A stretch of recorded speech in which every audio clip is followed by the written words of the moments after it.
Hello, welcome to Bella's Chinese class. Let's go on studying some more sentence structure today. In this lesson, we'll learn to say in our family members and learn the structure of how to express I have something or this is mine. Okay, let's get started. First, let's learn a character, 家, which means home. And according to the sentence structure we learned before, we can say 这是家, this is home. But it looks like something is missing. What if we want to say this is my home? We'll introduce a character, 的. It's the same function as in English we have apostrophe s. This character means something belongs to something. It always follows behind the other characters. For example, 我的 means mine. 他的 means his. 你的 means your. 他的 means her. And also, Mike 的 means Max. So let's come back to the sentence. This is my home. We can say 这是我的家. Let's look at some other words. 妈妈 means mom. 弟弟 means younger brother. Therefore, if we want to say this is my mom, we say 这是我的妈妈. And this is my brother. 这是我的弟弟. 爸爸 is dad. 这是我的爸爸. 妹妹 means younger sister. 狗 means dog. Using the same pattern, we can say 这是我的妹妹. What if we want to say this is my sister's dog? We can use the similar structure. 这是我的妹妹的狗. Here in the sentence, 我的 is mine. 妹妹的 is sister's. Sometimes if there are two 的 in the sentence, we can reduce the first one to make it shorter. So we have 这是我妹妹的狗. Let's review what we learned in the previous lesson. Who am I? 我是谁? 我是 Mike. Let's look at something else. 树 means tree. 鸟 means bird. Then how to say here is a tree, there is a bird? We'll introduce a character, 有. It means have or has. Somebody has something, or somewhere has something. Remember what we learned before? 这里 means here. So we can say 这里有树, here's a tree. 那里 means there. 那里有鸟, there's a bird. Let's look at another example. I have a younger sister. 我有妹妹. My younger sister has a dog. 我妹妹有狗. What about I don't have something? Let's learn another character, 没. It's the same function as 不 to present a negative meaning. So when it's followed by 有, which means have, then we have 没有, which means don't have. For example, 我没有姐姐. 姐姐 means older sister. 我没有哥哥. I don't have an older brother. 哥哥 means older brother. Remember that last time we learned two words. 吃饭 means eat meal. 喝水 means drink water. Therefore, 我没有吃饭 means I don't have the action eat meal, which of course means I didn't have meal. Similarly, 我没有喝水 means I don't have the action drink water, which means I didn't drink water. Let's do a mini exercise. Let's try to ask a question first. How to say, do you have an older sister? 你有姐姐吗? And if we want to answer by, I don't have an older sister, I have an older brother. How shall we say it? 我没有姐姐，我有哥哥. Alright, let's summarize what we have learned so far. We've learned how to express I have something and I don't have something. Have, we have the character 有, and don't have, we have 没有. And we also learned my, 我的, your, 你的, his, 他的, her, 她的. The character 的 followed by these pronouns means something belongs to somebody. Okay, let's take a short break and we come back to count numbers.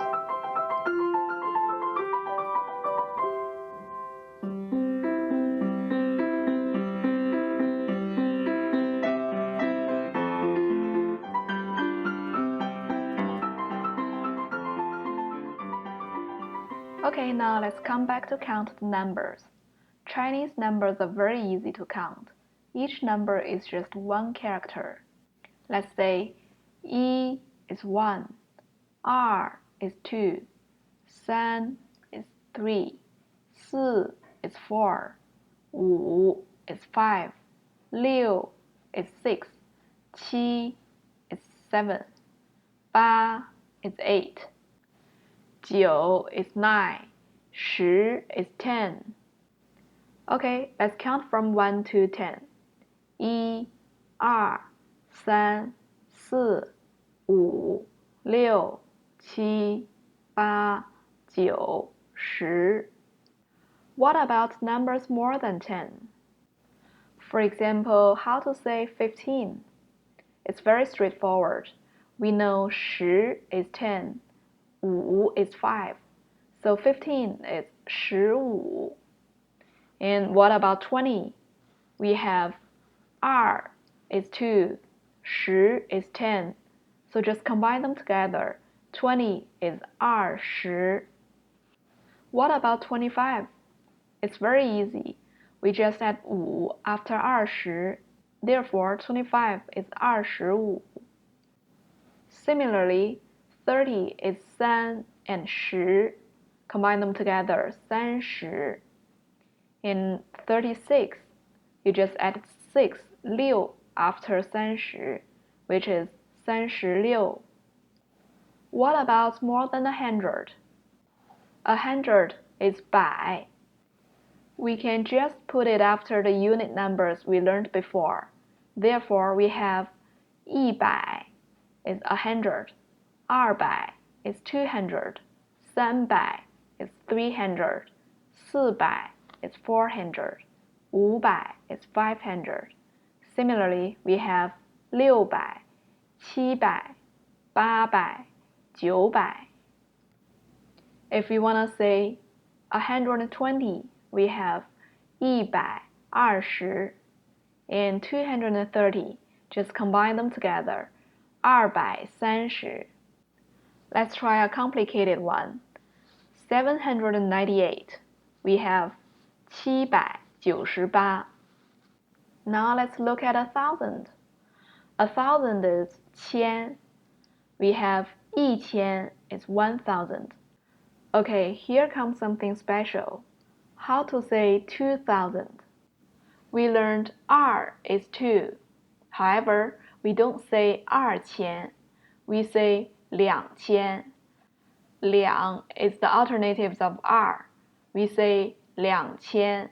We can also say 200 for 200. It's also normal and correct if we say 200. But it's not common for us to say 2,000. We usually say 2,000. Okay, let's go on.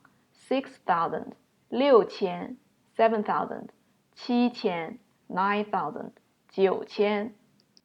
Again, let's try to count some complicated numbers. 1,120, 1,120.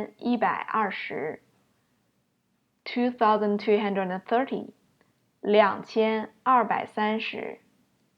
Let's learn some bigger numbers. What about 10,000? The character is 1. You may notice that our unit is different from the units we use in English. For example, in English, we have a different unit for every 3 digits.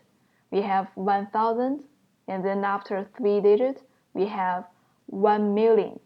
And then after another 3 digits, we have 1,000,000,000.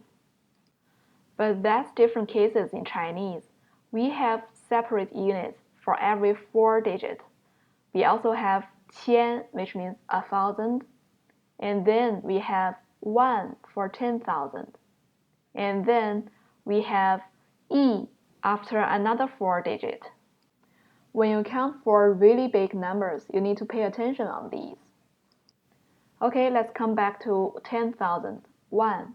We have 1万, 2万 is 20,000, and we have 6万, 7万. Following the same pattern, if we want to say this one, 11,120, we have learned how to say 1,120, which is 1120. Now we just add 1 in front of it. Then we have 1120. Now let's look at another character. 0 means 0. If you count 0, 1, 2, 3, you have 0, 1, 2, 3. We use this character when there are zeros between the numbers. For example, 10,500, we have 10,500. And 10,006, we have 10,006. Okay, let's have a quick review of these units. 百 is 100, 千 is 1,000, 1 is 10,000, 亿 is 100 million. Counting numbers are very straightforward. All you need to do is just practice and practice. Okay, so far in the past lessons, we've learned the most basic Chinese sentence structures, and I believe now you are able to make some simple conversations, like the toddlers talk to their parents. Don't forget to schedule with us for some private practice, where we can correct your pronunciation, clear stuff that confuse you, and get you more familiar with what you learned. Remember, language is a tool. The more you use it, the better you understand it. You have seen many Chinese characters so far, so in next lesson, we'll introduce you with the Chinese character. Alright, see you next time.